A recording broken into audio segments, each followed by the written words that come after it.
ఓం సాయిరామ్. బాబా భక్తులందరికీ నమస్కారం అండి. మన బాబా గారి దయ వల్ల మనందరం బాగుండాలి, సంతోషంగా ఉండాలని కోరుకుంటున్నాను ఫ్రెండ్స్. ఇక ఈరోజు మన బాబా గారు ఒక మంచి సందేశాన్ని అయితే మన ముందుకైతే తీసుకువచ్చారండి. ఆ సందేశం ఏమిటంటే, ఈ వీడియో మీరు ఫస్ట్ టైం చూస్తుంటే ప్లీజ్ లైక్ చేయండి, షేర్ చేయండి, సబ్స్క్రైబ్ చేయండి ఫ్రెండ్స్.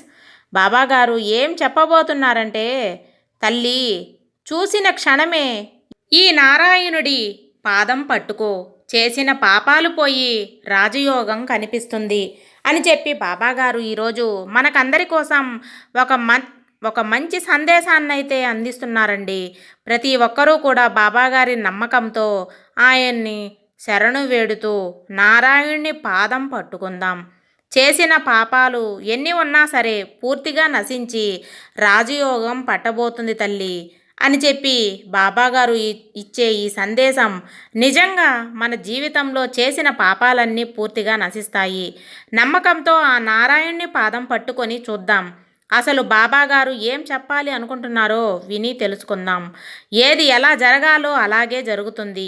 దీని గురించి ఎక్కువ ఆలోచించి మన ఆరోగ్యాలను పాడు చేసుకోకూడదు.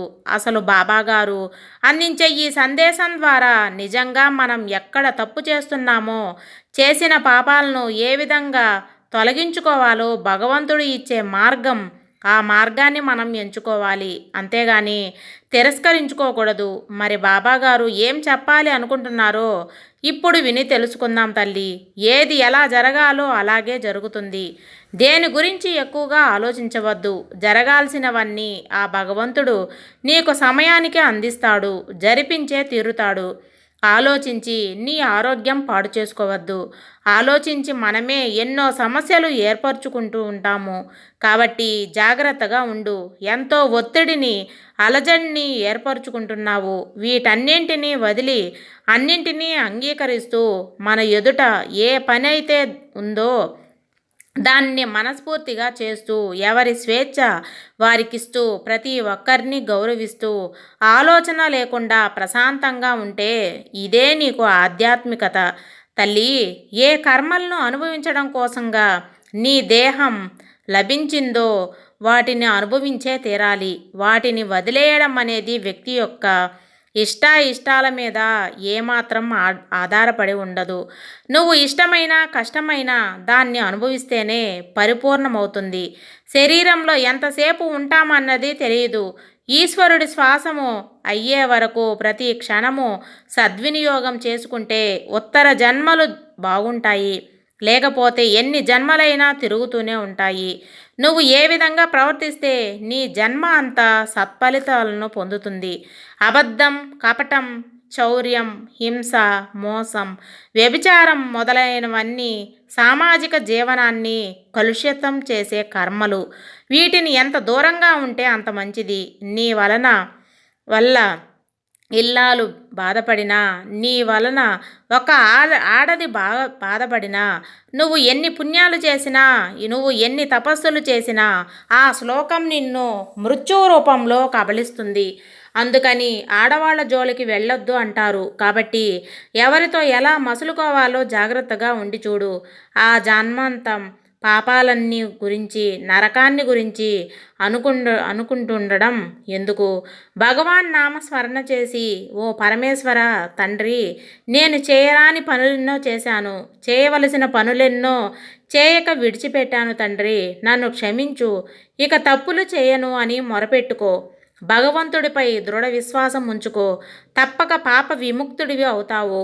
ఈరోజు ఈ సాయి శాసించేది ఒకటే, ఈ నారాయణునియే ఎందుకు తాకు. ఎందుకంటే ఆ జన్మం తోడుగా ఉండేది ఈ నారాయణుడే. భగవాన్ నామస్మరణతో శరీరం, మనసుతో పాటు సమస్తం పవిత్రమవుతుంది తల్లి. పాపం, నరకం మొదలగు వాటి నుంచి మాట్లాడుకోవడం ఎందుకు? ఓ భగవంతుడా, నిస్సహాయంగా నేను దుర్మార్గం చేస్తాను, మళ్ళీ అలా ప్రవర్తించను, ఇలా ఒక్కసారి పశ్చాత్తాపంతో చెప్పు. భగవాన్ నామం పట్ల విశ్వాసం కలిగి ఉండాలి తల్లి. ఒకటి చెప్పు, మనం మన శరీరాన్ని ఎప్పుడు శుభ్రంగా ఉంచుకుంటామే, చిన్నపాటి నొప్పి లేదా దెబ్బ తగిలిన వెంటనే స్పందిస్తాం. వెంటనే ఏదో ఒక వైద్యం చేసుకుంటాం. బాధ నుండి ఉపశమనం పొందే వరకు నొప్పి ద్వారా మన శరీరం మనల్ని హెచ్చరిస్తూనే ఉంటుంది. మనసు కూడా శరీరం లాంటిదే. మనసును కూడా శుభ్రంగా ఉంచుకోవడం చాలా ముఖ్యం. మనసు పడే బాధ ముందు మనకు మాత్రమే తెలుస్తుంది. అది ఎప్పటికప్పుడు బాధపడుతూ నాకు ఉపశమనం కాదు అని హెచ్చరిస్తూనే ఉంటుంది. కానీ బాధపడుతూ బాధలు పెంచుకుంటూ బ్రతికేస్తున్నాం. మనసు బాగా తగ్గాలి అంటే సంగీతం వినడం, ధ్యానం, జపం, కూని రాగాలతో పాడటం, యోగా, నడక, ఇలా ఎన్నో మార్గాలు ఉన్నాయి. మనసు ఆరోగ్యానికి ఇలాంటి మంచి మందులు ఎన్నో ఉన్నాయి. శరీరం మానసిక ఆరోగ్యాలు మహాభాగ్యాలు. భగవంతుని పట్ల ఎప్పుడూ కృపగా ఉండు. భగవంతుణ్ణి స్మరిస్తూ ఉంటే ఈ జన్మాంతం నీకు ఆ భగవంతుడే తోడుగా ఉంటాడు. అందుకే తల్లి, నువ్వు గెలిచేంత వరకు నీ విషయం, నీ కథ ఎవరికీ చెప్పనక్కర్లేదు. అనవసరం కూడా లేదు, అవసరం కూడా లేదు. ఎవరు వినిపించుకోరు కూడా. నీ కథ ఎవరికైనా చెప్పాలి అన్నా, వినాలన్నా ముందు నువ్వు గెలవాలి. అందుకే ఏదైనా చెప్పాలి అనుకుంటే ఆ భగవంతుడి ముందు కూర్చొని చెప్పుకో. ఆయనే సరైన మార్గంలో, సరైన సమయంలో నీ విజయానికి అందిస్తారని తెలిసేలా చేస్తారు. తల్లి, నిన్ను ఎవరైనా బాధ పెట్టినా, మనసు బాధపడేలా ఎవరైనా మాట్లాడితే వారికి మౌనంగానే మంచి సమాధానం. ఎందుకంటే మనకంటే మంచి సమాధానం కాలమే నిర్ణయిస్తుంది. మౌనం అర్థం లేనిది కాదు, చేతగానిది అంతకన్నా కాదు. ఎన్నో జవాబులు దాగి ఉన్న సముద్రం లాంటిది. కాబట్టి మౌనంతోనే సమాధానం చెప్పు.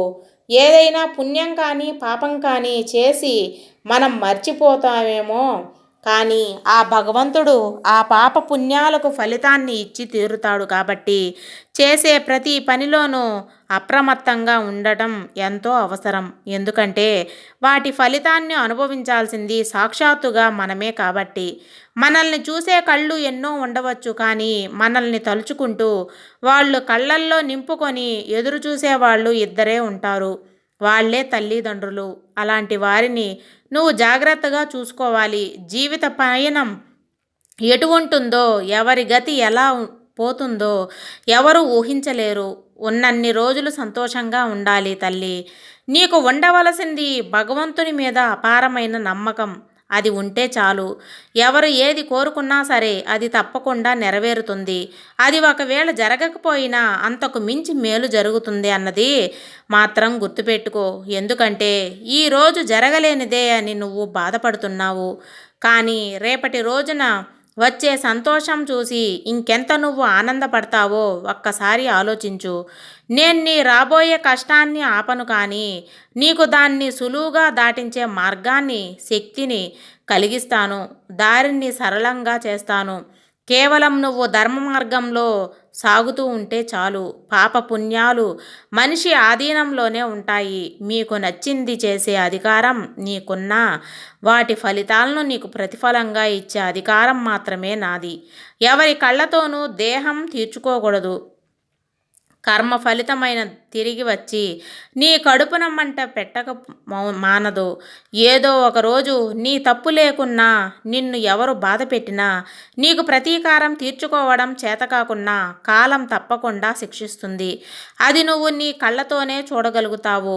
ఒక మెట్టు ఎక్కగానే మాటల్లో, చేతుల్లో, చూపుల్లో, ప్రవర్తనలో తేడా వచ్చిందంటే భగవంతుడు 10 మెట్ల కిందకి దింపివేస్తాడు. అది మాత్రం గుర్తుపెట్టుకో. ఎన్ని కష్టాలొచ్చినా ఒక మనిషి ధర్మం వైపు మాత్రం నిలబడి ఎలా జీవించాలో రాముడు చెబితే ఏం చేసైనా సరే ఆ ధర్మాన్ని ఎలా నిలబెట్టాలో కృష్ణుడు చెప్తాడు. అది వారు నేర్పించిన తత్వం. ఒక మనిషిని అభిమానిస్తే వారిలోని మంచితనంతో పాటు లోపాలను కూడా స్వీకరించగలగాలి.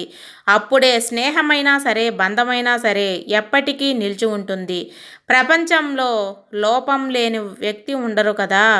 మంచితనం, ప్రేమ, నమ్మకం, స్వచ్ఛమైన స్నేహం, అభిమానం ఇతరుల నుంచి ఆశించే ముందు అవి మనం నుండే మొదలవ్వాలని గుర్తుపెట్టుకో. నిజమైన కనికరం అంటే మరొకరి బాధను అనుభవించడం మాత్రమే కాదు, దాని నుండి ఉపశమనం పొందటంలో సహాయపడటం కూడా.